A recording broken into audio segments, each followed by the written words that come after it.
Sa isang malawak at maalikabok na construction site sa gilid ng lungsod, araw-araw na nagpupunyagi si Armandon. Isang payak na manggagawa na ang tanging kayamanan ay ang kanyang sipag at determinasyon. Madalas siyang dumating ng mas maaga kaysa sa iba. Bitbit ang kanyang lumang baunan at kupas na helmet. At tahimik na sinisimulan ang trabaho bago pa sumikat ang araw. Ang buhay ni Armandon ay hindi naging madali. Lumaki siya sa isang liblib na baryo kung saan ang lupa ay matigas at ang ani ay madalang. Nang pumanaw ang kanyang ama, siya ang tumayong haligi ng kanilang pamilya. Iniwan niya ang baryo at nagtungo sa lungsod upang maghanap ng trabaho, umaasang mabibigyan ng mas magandang buhay ang kanyang ina at mga kapatid. Sa construction site, kilala si Armandon bilang masipag ngunit tahimik. Hindi siya mahilig makipag-usap, ngunit sa bawat hampas ng martilyo at bawat buhat ng semento, makikita ang kanyang dedikasyon. Para sa kanya, ang bawat araw na may trabaho ay isang biyaya. Isang hapon, habang papalubog na ang araw at unti-unti nang nagsisiuwian ang mga manggagawa, naiwan si Armandon upang tapusin ang isang bahagi ng pader na hindi pa natatapos. Ang hangin ay bahagyang malamig at ang paligid ay napuno ng mahinang ingay ng mga nalalabing makina. Habang naglilinis siya ng kanyang pinagtatrabahuhan, may napansin siyang kakaibang bagay sa ilalim ng bunton ng lumang kahoy at bakal. Isang bagay na kumikislap sa liwanag ng dapit hapon. Lumapit siya at dahan-dahang inalis ang mga nakaharang. Sa kanyang pagkagulat, tumambad sa kanya ang isang martilyo. Ngunit hindi ito pangkaraniwan. Ang ulo nito ay tila yari sa purong ginto at ang hawakan ay makinis na parang hindi kailanman naluma. May mga ukit itong hindi niya maunawaan, mga simbolong tila may kahulugan ngunit hindi pamilyar sa kanya.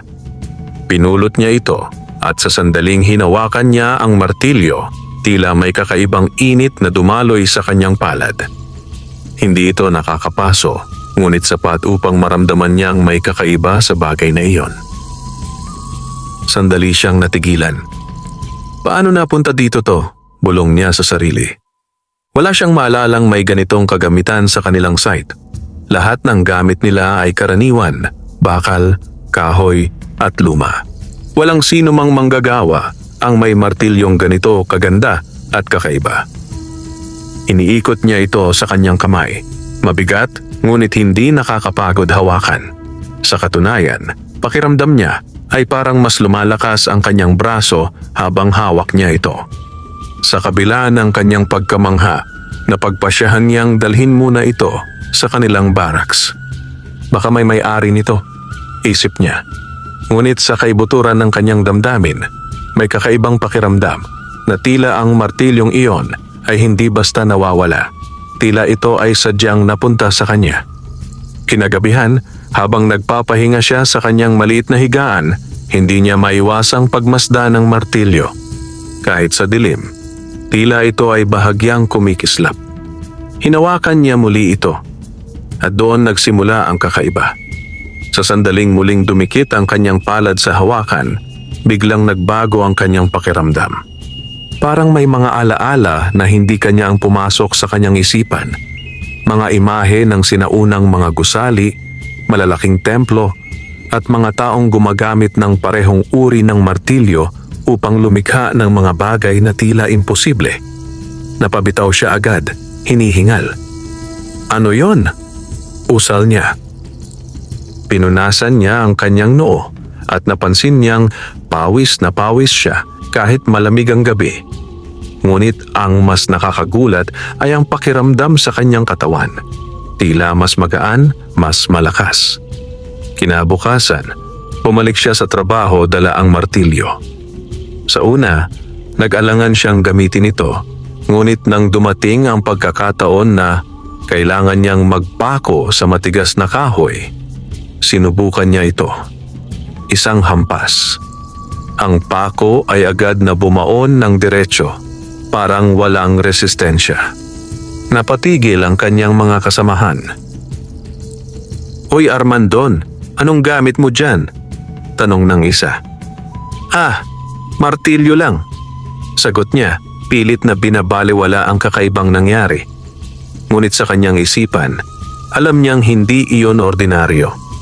Sa bawat paggamit niya ng gintong martilyo, napapansin niyang mas bumibilis ang kanyang trabaho. Ang mga dating mabibigat na gawain ay nagiging madali. Ang mga materyales na dati matigas at matibay ay parang sumusunod sa bawat hampas niya. Unti-unti, napapansin din ito ng kanyang mga kasamahan. Parang ang lakas mo ngayon Parang hindi ka napapagod. Ngunit hindi niya alam kung dapat ba siyang matuwa o matakot. Sa gabi, muling bumabalik ang mga kakaibang panaginip, mga larawan ng isang matandang panday, mga lihim na kasangkapan, at isang tinig na tila may sinasabi sa kanya, bagamat hindi niya lubos na maunawaan. Isang gabi, habang hawak niya ang martilyo, malinaw niyang narinig ang isang bulong. Ang martilyo ay hindi lamang kasangkapan. Ito ay susi. Napamulagat si Armandon. At sa unang pagkakataon, nakaramdam siya ng takot. Dahil alam niyang ang kanyang napulot ay hindi lamang basta gintong martilyo. Ito ay may dalang lihim na maaaring magbago ng kanyang buhay o tuluyang sumira dito.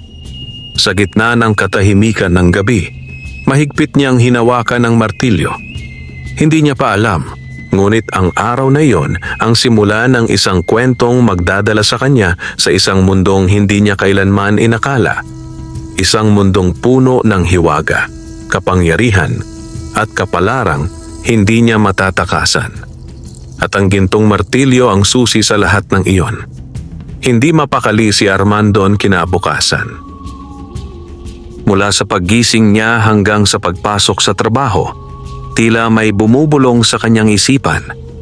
Mahina, ngunit paulit-ulit.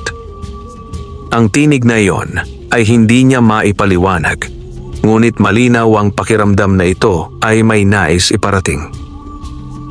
Mahigpit niyang hawak ang gintong martilyo habang naglalakad papunta sa construction site. Ibinulsa niya ito sa lumang bag, pilit itinatago sa mata ng iba. Ngunit kahit hindi niya ito hawak, dama pa rin niya ang presensya nito. Sa araw na iyon, iba ang kilos ng kanyang katawan. Mas mabilis siyang kumilos, mas malinaw ang kanyang pag-iisip. Kahit ang pinakamahirap na gawain ay nagiging simple sa kanya. Ang dating 2 oras na trabaho ay natatapos niya sa loob ng kalahati ng oras. Napansin ito ng kanilang foreman. Armandon, tawag nito habang nakamasid sa kanya. Anong nangyayari sa iyo? Parang ibang klase ka ngayon. Napakamot siya sa ulo, pilit na ngumiti. Ganun po ba? Siguro nasanay lang po. Ngunit hindi kumbinsido ang foreman. Pinagmasdan siya nito ng matagal bago tumalikod. Habang nagpapatuloy ang araw, lalong lumalakas ang kakaibang pakiramdam sa kanyang dibdib. Sa tuwing ginagamit niya ang martilyo, tila may mga bagong kaalaman na kusang pumapasok sa kanyang isipan. Mga teknik sa paggawa, mga paraan ng paghubog ng materyales, at mga disenyong hindi niya kailanman natutunan. Parang may nagtuturo sa kanya. Bandang tanghali, napagdesisyonan niyang subukan ng isang bagay. May isang bahagi ng proyekto na matagal ng problema ng kanilang grupo, isang konkretong poste na hindi maayos ang pagkakagawa at paulit-ulit na bumibigay. Maraming beses na itong inayos, ngunit lagi pa ring nagkakaroon ng bitak. Lumapit si Armandon dito. Tahimik siyang tumingin sa poste, parang may sinusuri. At bigla, tila may nagliwanag sa kanyang isipan. Alam niya kung ano ang mali. Hindi niya alam kung paano, pero sigurado siya. Kinuha niya ang gintong martilyo. Isang malalim na hinga. At sa kanya marahang hinampas ang bahagi ng poste na tila walang diferensya sa paningin ng iba. Isang hampas lang. At parang may nagbago. Hindi ito basta nasira. Sa halip, tila naging mas matibay ang buong istruktura. Ang dating mga maliliit na bitak ay unti-unting naglaho, parang hindi kailanman umiral. Napaatras ang mga kasamahan niya. "Anong ginawa mo?" tanong ng isa, halatang nagtataka. Hindi agad nakasagot si Armandon. Hindi rin niya alam ang sagot. Ngunit sa loob-loob niya, alam niyang ang martilyo ang may gawa noon. At mas lalo siyang kinabahan. Habang lumilipas ang mga araw, lalong lumalalim ang koneksyon niya sa martilyo. Ang mga panaginip niya ay nagiging mas malinaw. Nakikita niya ang isang matandang lalaking may puting balbas, nakasuot ng lumang kasuotan, hawak ang kaparehong martilyo. Ang matanda ay tila isang panday. Sa bawat panaginip, may ipinapakita ito kay Armandon. Mga sinaunang gusali na itinayo gamit ang kakaibang lakas, mga tulay na hindi kailanman nasira, at mga sandatang hindi kayang sirain ng kahit ano. At sa bawat eksena, iisa ang kasangkapan, ang gintong martilyo. Isang gabi, hindi na nakatiis si Armandon. Lumabas siya ng barracks at pumunta sa likod ng construction site sa isang tahimik at madilim na lugar. Doon, hinawakan niya ang martilyo at mariing nagsalita. "Kung ano ka man, magpakita ka." Tahimik ang paligid. Ngunit makalipas ang ilang sandali, biglang lumamig ang hangin. At mula sa kanyang harapan, unti-unting nabuo ang isang anyo. Isang matandang lalaki. Ang parehong mukha na nakikita niya sa kanyang mga panaginip. Napaatras si Armandon, nanlaki ang mga mata. "Ikaw," bulong niya. Ngumiti ang matanda. "Matagal kitang hinintay, Armandon." "Sino ka?" nanginginig na tanong niya. "Ako ang huling tagapagbantay ng martilyong iyan," sagot ng matanda. "At ngayon, ikaw na ang susunod." Hindi makapaniwala si Armandon. "Bakit ako? Tanging ang taong may malinis na hangarin at matibay na puso ang kayang gumamit ng kapangyarihan nito," paliwanag ng matanda. "Hindi ito basta kasangkapan. Ito ay may buhay. At pinipili nito ang kanyang magiging tagapagdala." Napatingin si Armandon sa hawak niyang martilyo. Parang mas mabigat na ito ngayon. "Anong kapangyarihan ito?" tanong niya. Bahagyang nagbago ang ekspresyon ng matanda. "Ang martilyong iyan ay kayang bumuo at kayang magwasak," sabi nito. "Kaya nitong ayusin ang anumang bagay kahit ang hindi na kayang ayusin. Ngunit kung gagamitin sa maling paraan, kaya rin nitong sirain ang lahat." Nanlamig si Armandon. "Hindi ko po gustong manira," agad niyang sagot. "At iyan ang dahilan kung bakit ikaw ang napili," tugon ng matanda. Lumapit ito sa kanya. "Ngunit tandaan mo, hindi lahat ng makikita mo ay dapat mong ayusin, at hindi lahat ng sira ay dapat mong galawin." Naguguluhan si Armandon. "Hindi ko po naiintindihan." Ngumiti ang matanda, ngunit may lungkot sa kanyang mga mata. "Darating ang panahon na mauunawaan mo." Unti-unting naglaho ang anyo nito, parang usok na tinangay ng hangin. At muli, naiwan si Armandon mag-isa.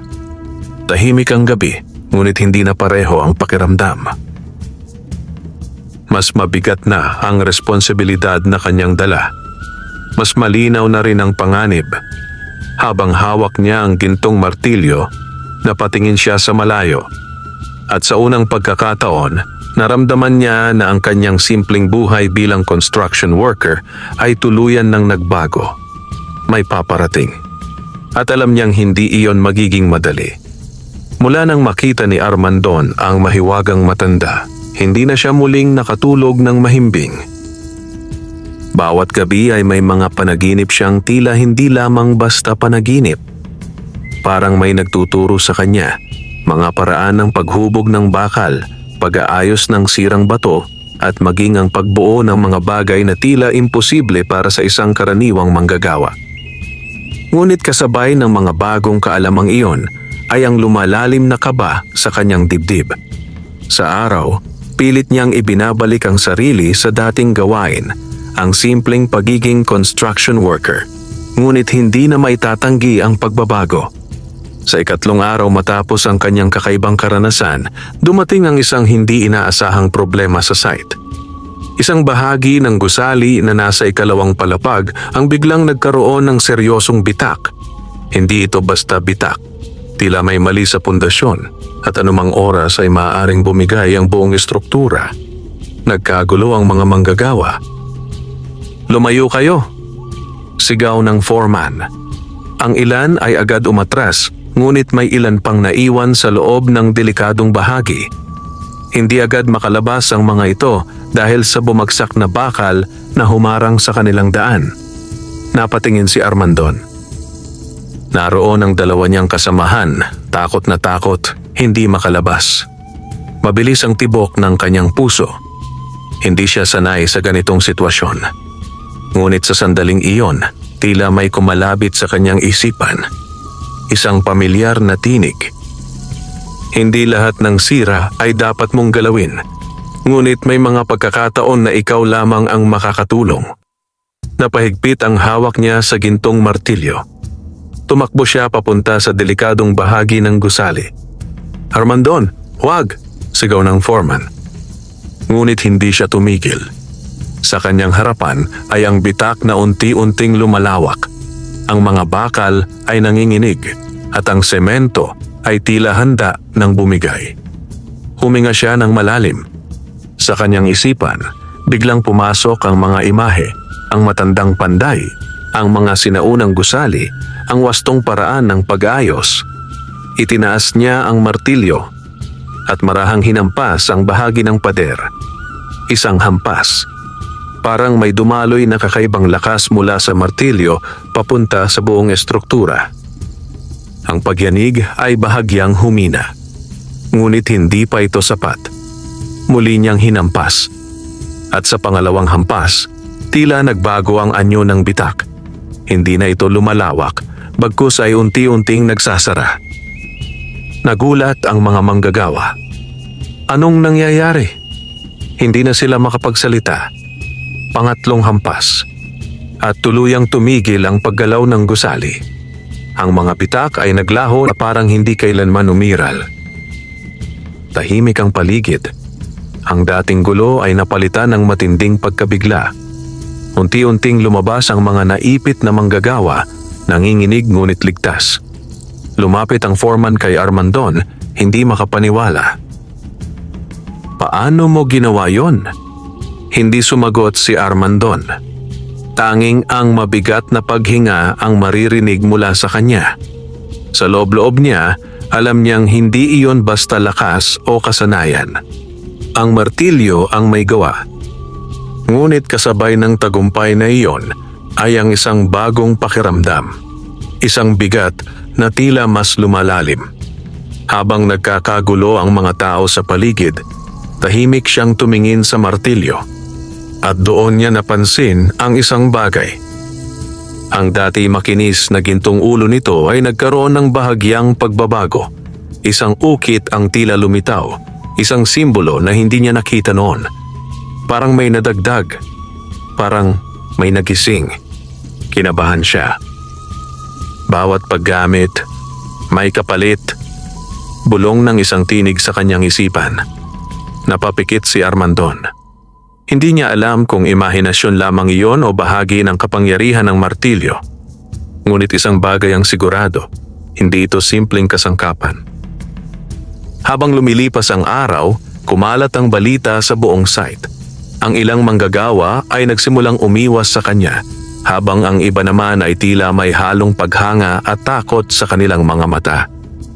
Hindi na siya ordinaryo, bulong ng ilan. Hindi iyon gusto ni Armandon. Gusto niya lamang ng tahimik na buhay. Ngunit tila hindi na iyon posible. Kinagabihan, muli siyang nagpunta sa lugar kung saan niya nakita ang matanda. Mahigpit niyang hawak ang martilyo. "Magpakita ka," sabi niya, mas matapang kaysa dati. At muli, lumamig ang hangin. Unti-unting lumitaw ang matandang panday. "Ginamit mo ang martilyo," sabi nito. "Oo," sagot ni Armandon. "At may mga taong naligtas." Tumango ang matanda. "Iyon ang tamang paggamit." Pero nag-alangan si Armandon. "May nararamdaman akong kakaiba. Parang may kapalit." Bahagyang ngumiti ang matanda. "Ang kapangyarihan ay hindi libre," sabi nito. "Sa bawat paggamit mo ng martilyo, mas lalo kang nagiging bahagi nito." Nanlamig si Armandon. "Ano ang ibig mong sabihin?" "Darating ang panahon na hindi mo na maihihiwalay ang sarili mo sa martilyo," paliwanag ng matanda. "At kapag nangyari iyon, kailangan mong piliin kung ano ang mas mahalaga, ang kapangyarihan o ang sarili mong pagkatao." Natahimik si Armandon. Hindi niya alam kung ano ang tamang sagot. Ngunit sa kanyang puso, may unti-unting nabubuong takot. Hindi sa martilyo, kundi sa kung ano ang maaari niyang maging dahil dito. Unti-unting naglaho ang matanda. At muli, naiwan siyang mag-isa sa dilim. Ngunit sa pagkakataong iyon, hindi na siya ang dating Armandon. May dala na siyang kapangyarihan. At kasabay nito, ang unang pagsubok na kanyang nalampasan. Ngunit alam niyang iyon ay simula pa lamang. Dahil sa bawat paggamit ng gintong martilyo, mas lalo siyang inilalapit sa isang kapalarang hindi niya palubos na nauunawaan. Pagkatapos ng insidente sa construction site, tuluyan nang nagbago ang tingin ng mga tao kay Armandon. Hindi na siya basta isang tahimik na manggagawa. May mga lumalapit sa kanya, nagtatanong kung paano niya nagawa ang imposible. May ilan namang umiiwas, tila natatakot sa kakaibang lakas na kanyang ipinakita. At may iilan na lihim na nagmamasid, mga matang puno ng pagdududa at inggit. Ngunit para kay Armandon, mas mabigat ang kanyang dinadala kaysa sa anumang opinyon ng iba. Sa bawat araw na lumilipas, lalong lumalakas ang impluwensya ng gintong martilyo sa kanyang katawan at isipan. Ang kanyang mga kamay ay tila hindi na napapagod. Ang kanyang paningin ay nagiging mas matalas. Nakikita niya ang mga bitak na hindi napapansin ng iba, ang mga kahinaan ng bawat istruktura. At higit sa lahat, ang mga bulong ay hindi na nawawala. Minsan, malinaw ang mga ito. Minsan, parang alingaw-ngaw lamang. Ngunit lagi silang naroroon.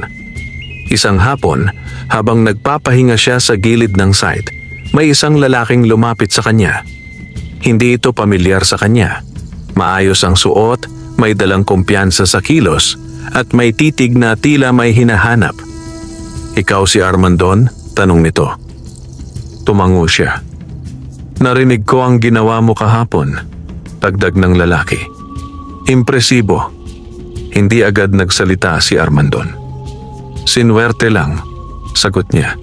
Pilit na binabalewala ang nangyari. Ngumiti ang lalaki, ngunit hindi ito umabot sa kanyang mga mata. "Hindi iyon swerte," sabi nito. "May kakaiba sa'yo. At interesado ako doon." Napakunot ang noo ni Armandon. "Sino ka?" "Isang taong marunong makakita ng potensyal," sagot ng lalaki. "At marunong ding magbigay ng kapalit."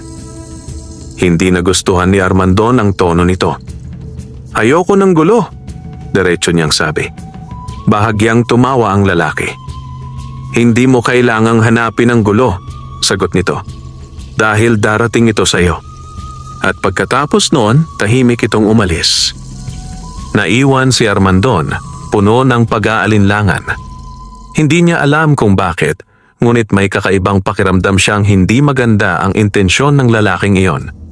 Kinagabihan, hindi siya mapakali. Ang martilyo ay tila mas mabigat sa kanyang mga kamay. Parang may nais itong ipaalam. Muli siyang lumabas at pumunta sa tahimik na lugar sa likod ng site. "At sino naman ang lalaking iyon?" tanong niya sa dilim. Hindi nagtagal, muling lumitaw ang matandang panday. May mga taong naghahanap ng kapangyarihan, sabi nito. At kapag naramdaman nila ito, hindi sila titigil. Ibig mong sabihin, delikado siya? Tanong ni Armandon. Hindi lamang siya, sagot ng matanda. Marami sila. Nanahimik si Armandon. Hindi mo maitatago ang martilyo magpakailanman, dagdag ng matanda. Sa bawat paggamit mo nito, mas lalo kang nakikita ng mga taong may masamang hangarin. Napahigpit ang hawak niya sa martilyo. Anong dapat kong gawin? Tandaan mo ang isang bagay, sabi ng matanda. Ang tunay na lakas ay hindi nasusukat sa kung gaano kalakas ang kaya mong gawin, kundi sa kung gaano mo ito kayang pigilan. Napatitig si Armandon sa lupa. Hindi siya sanay sa ganitong uri ng responsibilidad. Hindi ko ginusto ito, mahina niyang sabi. Ngunit ikaw ang pinili, sagot ng matanda. Biglang nagbago ang hangin. Mula sa katahimikan, may narinig silang isang mahinang yabag. Parehong napalingon si Armandon at ang matanda. Sa dilim, may isang anino ang unti-unting lumapit. Ang parehong lalaki kanina. Ngunit ngayon, iba na ang kanyang aura. Mas mabigat, mas madilim. Alam kong may tinatago ka, sabi nito. Diretso ang tingin kay Armandon. Hindi agad kumilos si Armandon. Hindi ko alam ang sinasabi mo, sagot niya. Ngumiti ang lalaki. Hindi mo na kailangang magsinungaling, sabi nito. Nararamdaman ko ito. Unti-unti itong lumapit. Ang kapangyarihan na hawak mo, hindi para sa iyo. Dagdag nito. Hindi mo alam ang sinasabi mo, sagot ni Armandon, ngunit may bahagyang pag-aalinlangan sa kanyang tinig. Alam ko, sagot ng lalaki. At gusto ko yon. Sa isang iglap, nagbago ang paligid. Ang hangin ay biglang naging mabigat. Ang lupa ay tila umuga. At sa unang pagkakataon, naramdaman ni Armandon ang tunay na panganib. Hindi ito basta tao. May kakaiba sa kanya. Mag-ingat ka, bulong ng matandang panday. Hindi lahat ng laban ay kailangang harapin. Ngunit may mga laban na hindi mo matatakasan. Huminga ng malalim si Armandon. Mahigpit niyang hinawakan ang gintong martilyo. Sa kanyang puso, alam niyang ito na ang simula ng mas malaking pagsubok. Hindi na lamang ito tungkol sa pag-aayos ng mga sirang bagay. Ito ay tungkol sa pagprotekta sa kapangyarihang hindi dapat mapunta sa maling kamay. At sa gabing iyon, sa ilalim ng malamlam na ilaw at mabigat na hangin, humarap si Armandon sa unang tunay na anino ng kanyang kapalaran. At alam niyang ang laban na ito ay hindi na maiiwasan. Tahimik ang gabi, ngunit ang hangin ay mabigat. Nakatayo si Armandon sa gitna ng madilim na bahagi ng construction site. Hawak ang gintong martilyo. Sa kanyang harapan ay ang lalaking unang lumapit sa kanya. Ngunit ngayon, malinaw na hindi na ito isang ordinaryong tao. Ang mga mata nito ay tila may kakaibang kinang at ang presensya nito ay parang nagpapabigat sa paligid. Hindi mo nauunawaan ang hawak mo, sabi ng lalaki, dahan-dahang lumalapit. Ang kapangyarihang iyan ay hindi para sa mga tulad mo. Napahigpit ang hawak ni Armandon sa martilyo. Hindi ko ito ibibigay, mariin niyang sagot. Ngumiti ang lalaki, isang ngiting puno ng panunuya. Hindi kita hinihinga ng pahintulot. Sa isang iglap, kumilos ang lalaki. Bigla itong sumugod kay Armandon, mabilis at tila hindi pangkaraniwan ang galaw. Napaatras si Armandon, halos hindi makasabay sa bilis nito. Agad niyang itinaas ang martilyo bilang panangga. Nagbanggaan ang kanilang puwersa. Isang malakas na ugong ang umalingaw-ngaw sa paligid. Napaatras ang lalaki, ngunit hindi ito nasaktan. Sa halip, lalo itong ngumiti. Magaling, sabi nito. Ibig sabihin, totoo nga. Huminga ng malalim si Armandon. Hindi siya sanay lumaban. Hindi siya mandirigma. Isa lamang siyang manggagawa. Ngunit sa sandaling iyon, may ibang lakas na gumagalaw sa kanyang katawan. Isang boses ang muling umalingaw-ngaw sa kanyang isipan. Huwag mong gamitin ang galit. Gamitin mo ang layunin. Ipinikit niya ang kanyang mga mata sandali. Pinakalma ang sarili. At nang muling bumukas ang kanyang mga mata, mas malinaw na ang kanyang isip. Muling sumugod ang lalaki, ngunit sa pagkakataong ito, handa na si Armandon. Iniwasan niya ang atake at sa tamang sandali, marahan niyang hinampas ang lupa gamit ang martilyo. Isang hampas. Biglang kumalat ang kakaibang lakas sa lupa na tila alon na dumaloy sa paligid. Napahinto ang lalaki. Nawala ang balanse nito. Hindi iyon isang mapanirang hampas. Ito ay kontrolado. Isang babala. Umalis ka, sabi ni Armandon, matatag ang tinig. Ayokong makipaglaban. Ngunit hindi umatras ang lalaki. Sa halip, bahagya itong tumawa. Hindi ka pa handa, sabi nito. Ngunit darating ka rin doon. Bigla itong naglaho sa dilim. Parang usok na nawala sa hangin. Naiwan si Armandon, hingal at pawis na pawis. Unti-unting bumalik sa normal ang paligid. Tahimik. Ngunit ang katahimikan ay puno ng kaba. Lumapit ang matandang panday. Pinili mong hindi manakit, sabi nito. Hindi ko kailangan, sagot ni Armandon. Kung kaya namang pigilan lang, tumango ang matanda. Iyan ang tunay na lakas, sabi nito. Ngunit tandaan mo, hindi lahat ng kalaban ay titigil sa babala. Napatingin si Armandon sa direksyong pinuntahan ng lalaki. Babalik siya, mahina niyang sabi. Oo, tugon ng matanda. At sa susunod, hindi na siya maglalaro. Natahimik si Armandon. Sa kanyang kamay, napansin niyang muli ang pagbabago sa martilyo. May isa na namang simbolo ang nadagdag. Mas malinaw. Mas komplikado. Parang may sariling buhay ang kasangkapan. Bakit may nadadagdag na mga ukit? Tanong niya. Bawat paggamit mo ng martilyo, paliwanag ng matanda, ay nag-iiwan ng marka. Hindi lamang sa mundo, kundi pati sa'yo.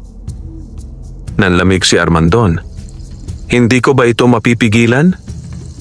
Tanging ikaw ang makakapagpasya kung paano mo ito gagamitin, sagot ng matanda. Ngunit hindi mo mapipigilan ang pagbabago. Muling tumahimik ang paligid. Sa pagkakataong iyon, mas malinaw na kay Armandon ang kanyang sitwasyon. Hindi na siya maaaring bumalik sa dating buhay. Hindi na siya basta manggagawa lamang. May responsibilidad na siyang hindi niya pinili, ngunit kailangan niyang panindigan. Kinabukasan, kumalat ang balita ng kaguluhan sa site. May ilan ang nagsabing may narinig silang kakaibang tunog sa gabi. May ilan namang nagsabing may nakita silang aninong naglaho. Ngunit walang makapagpaliwanag. At si Armandon, pinili niyang manahimik. Ngunit sa kanyang puso, alam niyang hindi pa ito ang katapusan. Ang lalaking iyon ay babalik. At sa susunod, hindi na ito magiging simpleng babala. Habang pinagmamasdan niya ang gintong martilyo, napabuntong hininga siya. Sa bawat araw, mas lalo niyang nararamdaman ang bigat ng kapangyarihang hawak niya.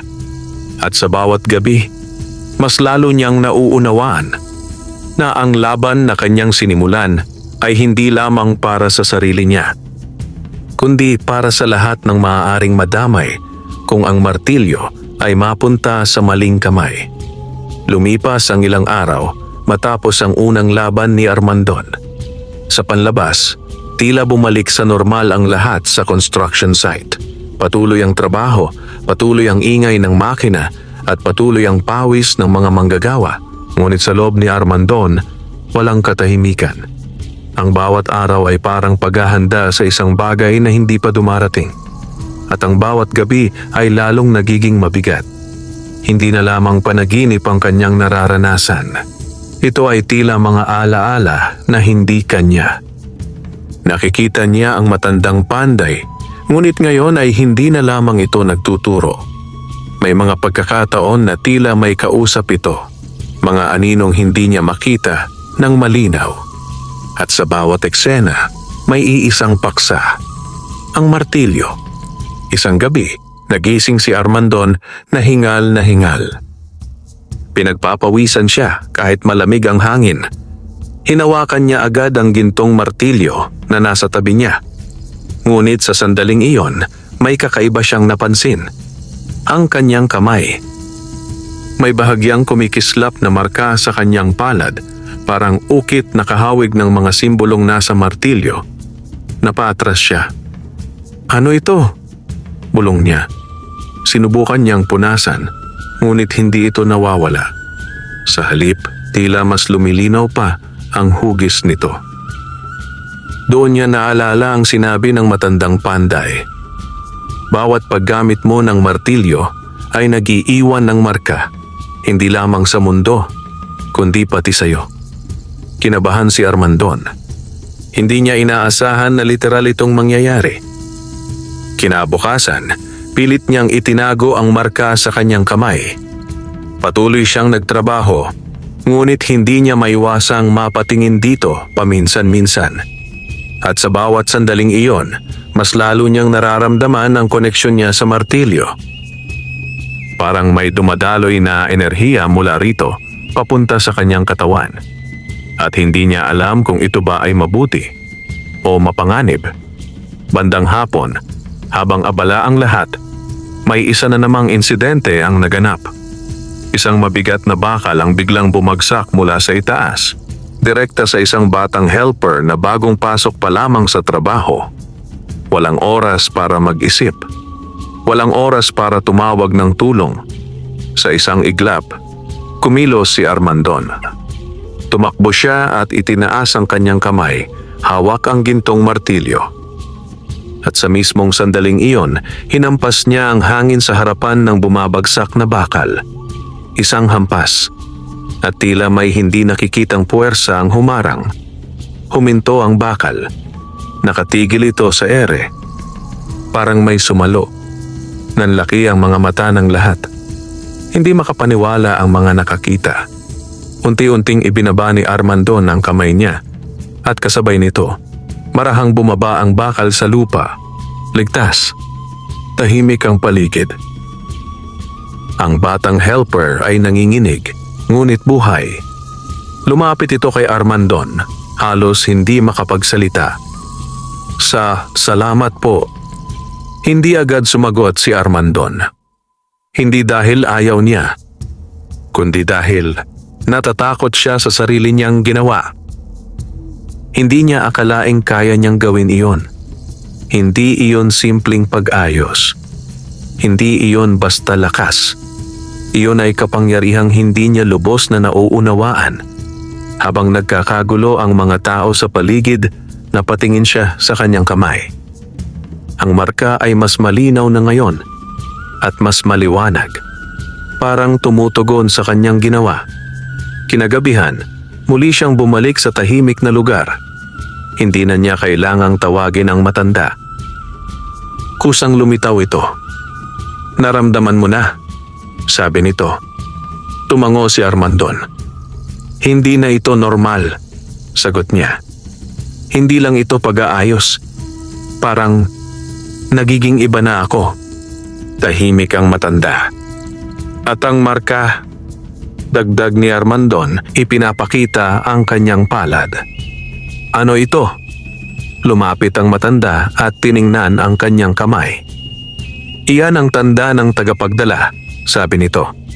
"Habang lumalalim ang koneksyon mo sa martilyo, mas lalong nagiging bahagi ito ng iyong pagkatao." Napaatras si Armandon. "Ibig mong sabihin, hindi ko na ito maaalis?" "Darating ang punto na hindi na," sagot ng matanda. Nanlamig siya. "Ano ang mangyayari sa akin?" Hindi agad sumagot ang matanda. ngunit sa kanyang mga mata, may lungkot. Depende sa kung paano mo pipiliing gamitin ang kapangyarihan. Tahimik si Armandon. Hindi niya alam kung ano ang dapat niyang maramdaman. May mga taong naliligtas dahil sa kanya. Ngunit sa bawat pagkakataon, parang may kapalit. At kung mali ang piliin ko? Tanong niya. Bahagyang tumingin sa malayo ang matanda. Kung mali ang piliin mo, hindi lamang ikaw ang mawawala. Mabigat ang katahimikan. Sa pagkakataong iyon, mas malinaw na kay Armandon ang panganib. Hindi lamang ito laban sa ibang tao. Ito ay laban sa sarili niya. Habang hawak niya ang gintong martilyo, naramdaman niya ang init nito. Mas malakas kaysa dati. Parang tumatawag. Parang may nais pa itong ipakita. Ngunit sa pagkakataong iyon, pinili niyang bitawan ito sandali. Huminga siya ng malalim. Kailangan niyang mag-isip. Kailangan niyang maunawaan.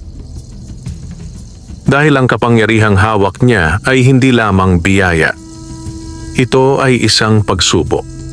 At sa bawat paggamit niya nito, mas lalo siyang lumalapit sa isang kapalarang hindi na niya kayang takasan.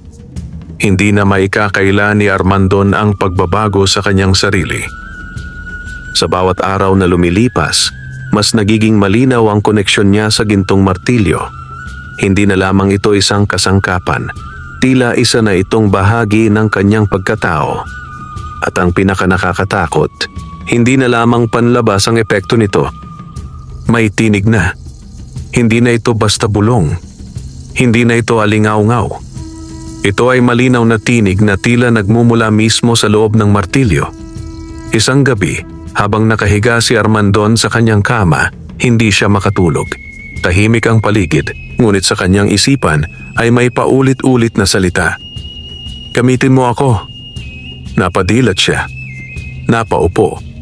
Tinignan niya ang martilyo na nakapatong sa kanyang tabi. Hindi, bulong niya. Hindi kita kailangan ngayon. Ngunit muling nagsalita ang tinig. Mas marami kang kayang gawin. Mas marami kang kayang baguhin. Napahawak si Armandon sa kanyang ulo. Parang sumasakit ito sa lakas ng tinig. Ayoko, sabi niya, mas mariin. Tahimik. Ngunit hindi nagtagal. Takot ka lang. Biglang nanlamig si Armandon. Hindi na niya maitanggi. May bahagi sa kanya na natatakot. Hindi sa martilyo, kundi sa posibilidad ng kanyang magagawa. Mabilis siyang tumayo at lumabas ng barracks. Kinuha niya ang martilyo at nagtungo sa likod ng site, sa pamilyar na lugar kung saan niya madalas makausap ang matandang panday. Hindi na siya naghintay. Magpakita ka, sigaw niya. Agad namang lumitaw ang matanda. Ngunit sa pagkakataong ito, iba ang ekspresyon nito. Mas seryoso, mas mabigat. Naririnig mo na siya, sabi ng matanda. Oo, sagot ni Armandon. Ano ito? Bakit may tinig? Tahimik sandali ang matanda bago sumagot. Ang martilyo ay hindi lamang isang bagay, paliwanag nito. Ito ay sisidlan ng sinaunang kapangyarihan at ng mga alaala ng mga gumamit nito. Napakunot ang noo ni Armandon. Ibig mong sabihin, may iba pang tulad ko? Marami na, sagot ng matanda. At hindi lahat sa kanila ay nagtagumpay. Nanlamig si Armandon. Ano ang nangyari sa kanila? Hindi agad sumagot ang matanda. Ngunit sa katahimikan, tila naramdaman na ni Armandon ang sagot. May ilan na nalunod sa kapangyarihan, dahan-dahang sabi ng matanda. At ang kanilang mga hangarin ay nanatili sa loob ng martilyo. Napaatras si Armandon. Ibig mong sabihin, ang tinig na naririnig ko, maaring hindi lamang isa, putol ng matanda. Parang may malamig na hangin na dumaan sa kanyang katawan. Hindi niya alam kung ano ang mas nakakatakot, ang kapangyarihan ng martilyo o ang katotohanang may ibang presensya sa loob nito? Ano ang gusto nila? Tanong niya. Magamit muli, sagot ng matanda. Makaramdam muli ng kapangyarihan. Napatingin si Armandon sa martilyo. Sa sandaling iyon, tila mas kumikislap ito kaysa dati. Parang tumatawag. Parang nanghihikayat. Kung patuloy ko itong gagamitin, mas lalakas ba ang tinig? Tanong niya. Oo, sagot ng matanda. At kung hahayaan mo silang mangibabaw, mawawala ka. Tahimik si Armandon. Paano ko sila pipigilan? Lumapit ang matanda. Sa pamamagitan ng iyong kalooban, sabi nito. Hindi sapat ang lakas ng katawan. Kailangan mong maging matatag sa loob. Napayuko si Armandon. Hindi siya sanay sa ganitong laban. Walang suntukan. Walang pisikal na kalaban. Ito ay laban sa sarili niyang isipan. At kung hindi ko kayanin, mahina niyang tanong. Matagal na tumingin sa kanya ang matanda. At kung hindi mo kayanin, magiging isa ka sa kanila. Parang huminto ang oras. Ang simpleng manggagawang si Armandon ay unti-unting nahaharap sa isang kapalaran na hindi niya kailanman inakala. Hindi lamang siya lumalaban sa mga taong nais agawin ang martilyo, kundi sa mga tinig na gustong kontrolin siya mula sa loob. Sa gabing iyon, nagpasya si Armandon. Hindi siya magpapadala. Hindi siya papayag na mawala ang sarili niya. Mahigpit niyang hinawakan ang martilyo. At ikaw, bulong niya rito, hindi mo ako kontrolado. Sandaling nanahimik ang paligid at sa unang pagkakataon, tumigil ang tinig. Ngunit alam niya, hindi iyon tuluyang nawala. Naghihintay lamang ito. At sa bawat sandaling manghihina siya, babalik ito. Habang nakatingin siya sa madilim na kalangitan, napabuntong hininga si Armandon. Mas mabigat na ang laban ngayon. Hindi na ito laban sa isang tao lamang. Ito ay laban sa kapangyarihang may sariling kalooban. At sa bawat araw na lilipas, mas susubukin siya nito. Tumating ang araw na hindi inaasahan ni Armandon. Hindi na siya makapagpanggap na normal ang lahat. Sa loob ng ilang araw matapos marinig ang tinig mula sa martilyo, unti-unting nagbago ang kanyang kapaligiran. Hindi lamang siya ang nakakaramdam ng kakaiba, tila may ibang puwersa na rin ang gumagalaw sa paligid niya. At sa araw na iyon, tuluyan nang nabuksan ng isang lihim na matagal nang nakatago. Maagang dumating si Armandon sa construction site. Tahimik pa ang paligid at ang hamog ay bahagyang bumabalot sa mga bakal at semento. Ngunit sa kanyang dibdib, may kakaibang kaba, parang may mangyayaring hindi pangkaraniwan. Habang naglalakad siya papunta sa gitna ng site, biglang uminit ang hawak niyang martilyo. Napahinto siya. Ano na naman ito? Bulong niya. Biglang nagliwanag ang mga ukit sa martilyo. Isa-isa. Parang may bumubuhay sa mga simbolo. At bago pa siya makakilos, may narinig siyang sigaw mula sa kabilang bahagi ng site. Armandon! Napalingon siya. Isa sa mga kasamahan niya ang tumatakbo palapit, halatang takot. May nangyayari sa ilalim ng gusali. Sigaw nito. Hindi na nagdalawang isip si Armandon. Agad siyang sumunod. Pagdating nila sa isang bahagi ng pundasyon, nakita niya ang isang kakaibang tanawin. Ang lupa ay tila gumagalaw. Hindi ito lindol, iba ang pakiramdam. Parang may humihinga sa ilalim. Parang may gustong lumabas. Napaatras ang mga manggagawa.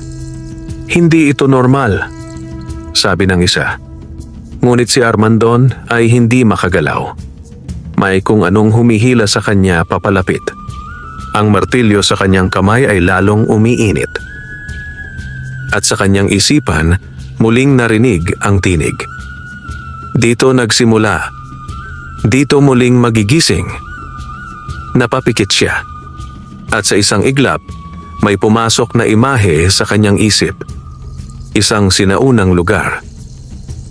Isang malaking hukay.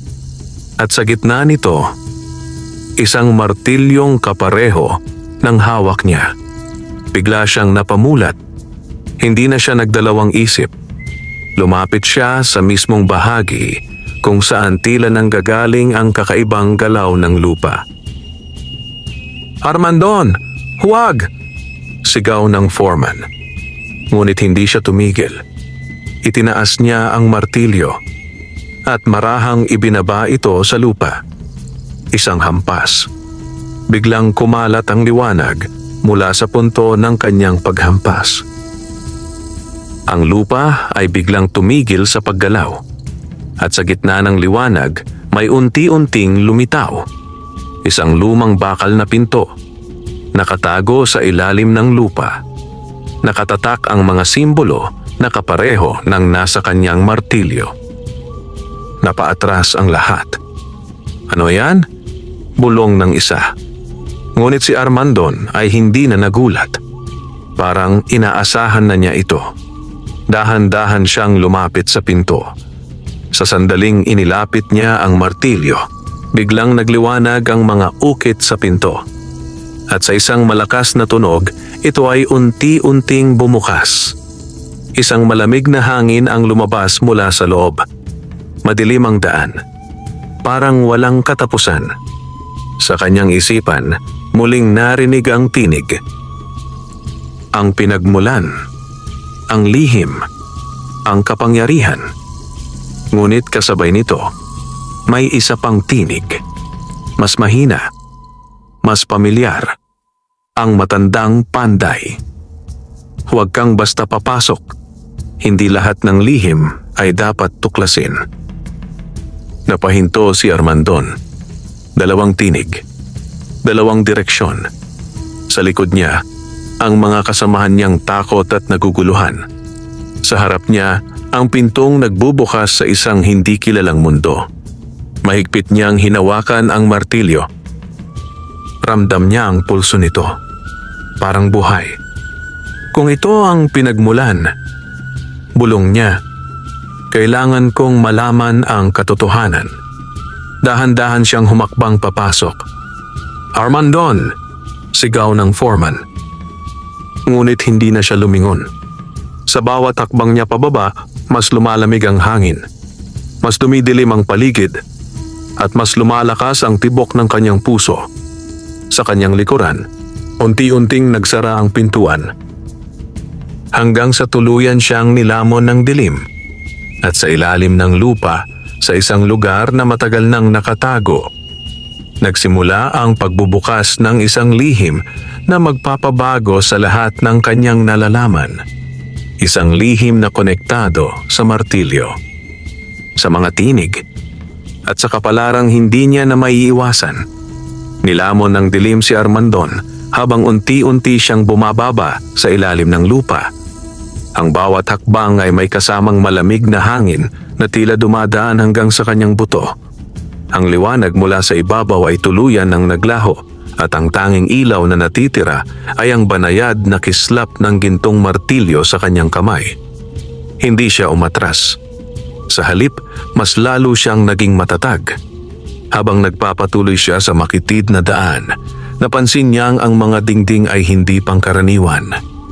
May mga ukit itong kapareho ng nasa martilyo. Mga simbolong tila may sariling kahulugan. Ngunit hindi niya palubos na nauunawaan.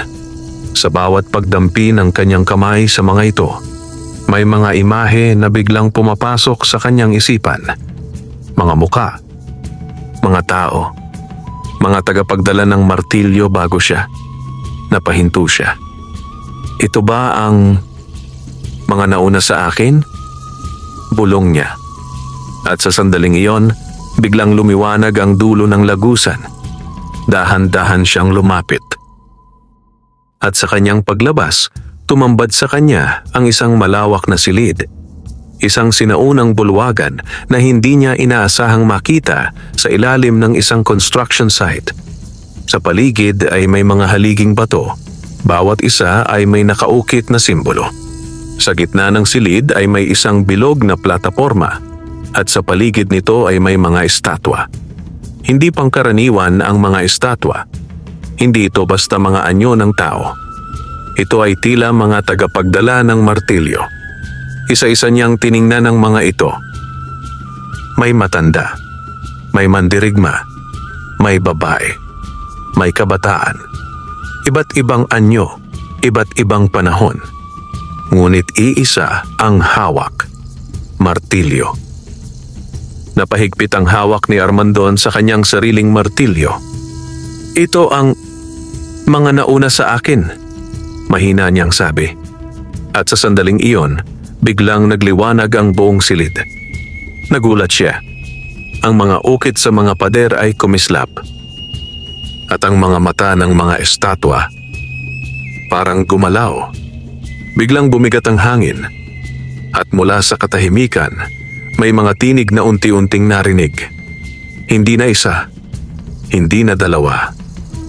Marami. Tagapagdala. Pinili. Subok. Napaatras si Armandon. Hindi niya alam kung saan nanggagaling ang mga tinig. Ngunit ramdam niya. Sila ang mga nauna. At ngayon, nagsasalita sila. Bakit ako? Sigaw niya, hindi na maitago ang takot. Tahimik sandali. At pagkatapos, isang liwanag ang bumuo sa gitna ng silid. Unti-unti itong nagkaroon ng anyo. Isang matandang lalaki. Ngunit hindi ito ang panday na nakakausap niya. Iba ito. Mas matanda. Mas makapangyarihan ang presensya. Ikaw ang pinili, sabi nito. Malalim ang tinig. Sino ka? Tanong ni Armandon. Ako ang unang tagapagdala, sagot nito. Ang pinagmulan ng martilyong hawak mo. Nanlaki ang mga mata ni Armandon. Ikaw ang gumawa nito? Hindi, sagot ng matanda. Ako ang unang gumamit at ang unang nabigo. Biglang nanahimik ang silid. Nabigo? Ulit ni Armandon. Tumango ang matanda. Ang kapangyarihan ng martilyo ay hindi lamang para sa paglikha. Paliwanag nito. Ito ay may kakayahang baguhin ang mundo. Ngunit may kapalit. Napatingin si Armandon sa kanyang kamay. Sa marka. Ang marka, bulong niya. Ang marka ay simula pa lamang, sabi ng matanda. Kapag hinayaan mong kontrolin ka ng kapangyarihan, mawawala ang iyong sarili at magiging bahagi ka ng martilyo. Nanlamig si Armandon. Katulad nila? Tanong niya, sabay tingin sa mga estatwa. Tumango ang matanda. Ang ilan ay nagtagumpay, ngunit ang iba ay naging babala. Biglang nagbago ang ilaw ng silid.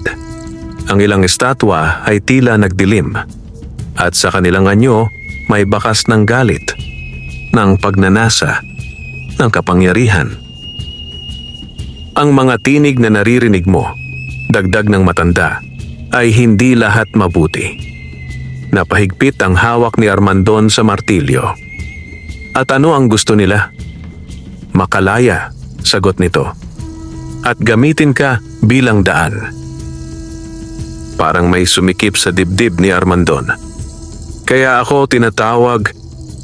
Oo, sabi ng matanda.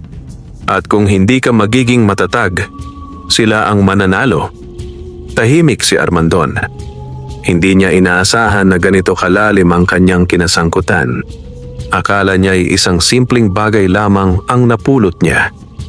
Ngunit ngayon, isa siyang bahagi ng isang sinaunang laban. At ano ang dapat kong gawin? Tanong niya. Lumapit ang matanda. Tuklasin mo ang iyong layunin, sabi nito. Hindi sapat na mabuti ka. Kailangan mong maging matatag. Biglang nagliwanag ang martilyo sa kamay ni Armandon. Mas maliwanag kaysa dati. Parang tumutugon. Darating ang huling pagsubok, dagdag ng matanda. At doon mo mapapatunayan kung karapat-dapat ka o magiging isa ka sa kanila. Unti-unting naglaho ang anyo nito. Kasabay nito, nawala ang liwanag ng silid. At muling bumalik ang katahimikan. Naiwan si Armandon sa gitna ng mga estatwa. Sa gitna ng mga tinig. Sa gitna ng kanyang kapalaran. Mahigpit niyang hinawakan ang martilyo. Hindi na siya natatakot tulad ng dati. Ngunit alam niyang ang susunod na mangyayari. Ang magiging pasya niya. Ang magtatakda kung siya ay magiging tagapagligtas o bahagi ng sumpa ng gintong martilyo. Tahimik ang sinaunang bulwagan. Ngunit sa katahimikan nito, ramdam ni Armandon ang bigat ng lahat ng nalaman niya. Ang mga estatwa sa paligid ay tila nakamasid. Ang mga tinig ay hindi na nagsasalita, ngunit naroon pa rin, naghihintay. At sa gitna ng lahat, hawak niya ang gintong martilyo. Mas mabigat kaysa dati. Mas buhay. Huminga siya ng malalim. Kung ito ang kapalaran ko, bulong niya, haharapin ko. Biglang nagbago ang paligid. Mula sa katahimikan, muling bumalik ang malamig na hangin. At mula sa kadiliman ng bulwagan, unti-unting lumitaw ang isang pamilyar na anyo. Ang lalaking unang sumubok kumuha ng martilyo sa kanya. Ngunit ngayon, hindi na ito tulad ng dati. Ang kanyang katawan ay tila balot ng anino. Ang kanyang mga mata ay nagliliyab sa kakaibang enerhiya.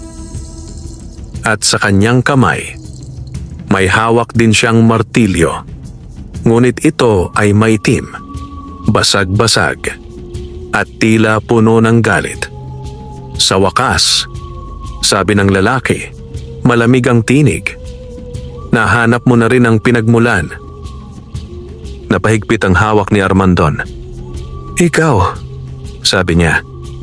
Isa rin akong napili, sagot ng lalaki.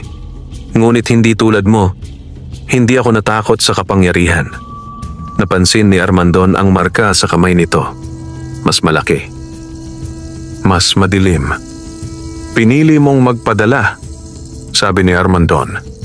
Ngumiti ang lalaki. Pinili kong maging malakas. Biglang umalingaw-ngaw ang mga tinig sa bulwagan. Mas malakas. Mas magulo. Piliin mo ang lakas. Pitawan mo ang sarili mo. Hayaan mo kami. Napapikit si Armandon sandali. Nararamdaman niya ang hatak. Ang tukso. Ang posibilidad na maging mas makapangyarihan. Ngunit kasabay nito, naalala niya ang lahat ng taong natulungan niya. Ang batang nailigtas.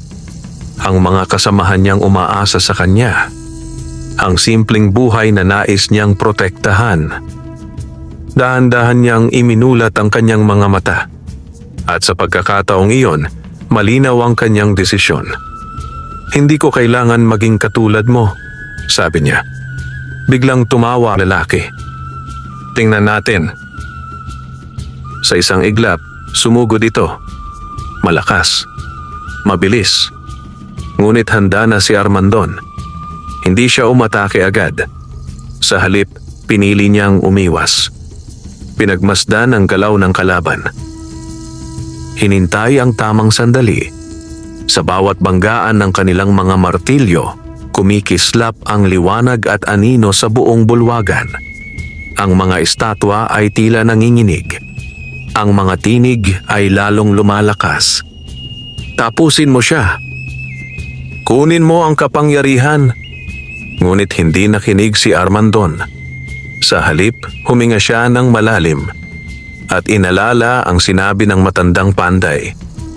Ang tunay na lakas ay nasa pagpigil, hindi sa pagsira. Sa sandaling iyon, nakita niya ang pagkakataon. Hindi para manalo, kundi para tapusin ang laban nang hindi sinisira ang sarili. Itinaas niya ang gintong martilyo at sa halip na hampasin ang kalaban, hinampas niya ang lupa sa pagitan nila. Isang malakas na liwanag ang sumabog mula sa kanyang ginawa. Hindi ito mapanira. Ito ay naglinis. Ang aninong bumabalot sa lalaki ay unti-unting naglaho. Ang madilim na martilyo nito ay nagsimulang mabasag. At ang mga tinig, biglang tumahimik. Napaatras ang lalaki. Hindi ito maaari. Bulong nito. Unti-unti itong bumagsak sa tuhod. Ang kanyang anyo ay bumalik sa pagiging tao. Pagod. Wasak. At bakit? Tanong nito. Lumapit si Armandon. Hindi para sirain ang kapangyarihang ito, sagot niya, kundi para gamitin sa tama. Tahimik ang bulwagan. Ang mga estatwa ay tila lumiwanag at mula sa gitna, muling lumitaw ang unang tagapagdala. Pinili mo ang tama, sabi nito. Biglang nagliwanag ang martilyo sa kamay ni Armandon. Ang mga marka sa kanyang kamay ay kumalma.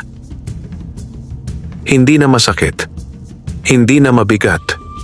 Parang naging bahagi na ng kanya. Ngunit hindi siya kinokontrol. Natapos mo ang pagsubok, dagdag ng matanda. Unti-unting naglaho ang bulwagan. Ang mga estatwa, ang mga tinig, at nang muling magmulat si Armandon, nasa ibabaw na siya, sa construction site. Tahimik, parang walang nangyari. Ngunit sa kanyang kamay, naroon pa rin ang martilyo. At sa kanyang puso, may bagong lakas. Hindi dahil sa kapangyarihan, kundi dahil sa kanyang pinili. Lumakad siya pabalik sa kanyang trabaho. Sa pagkakataong iyon, hindi na siya natatakot.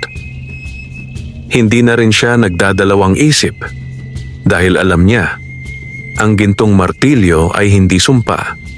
Ito ay isang pagsubok at siya ay nagtagumpay. Ngunit sa malayo, sa isang lugar na hindi pa niya nakikita.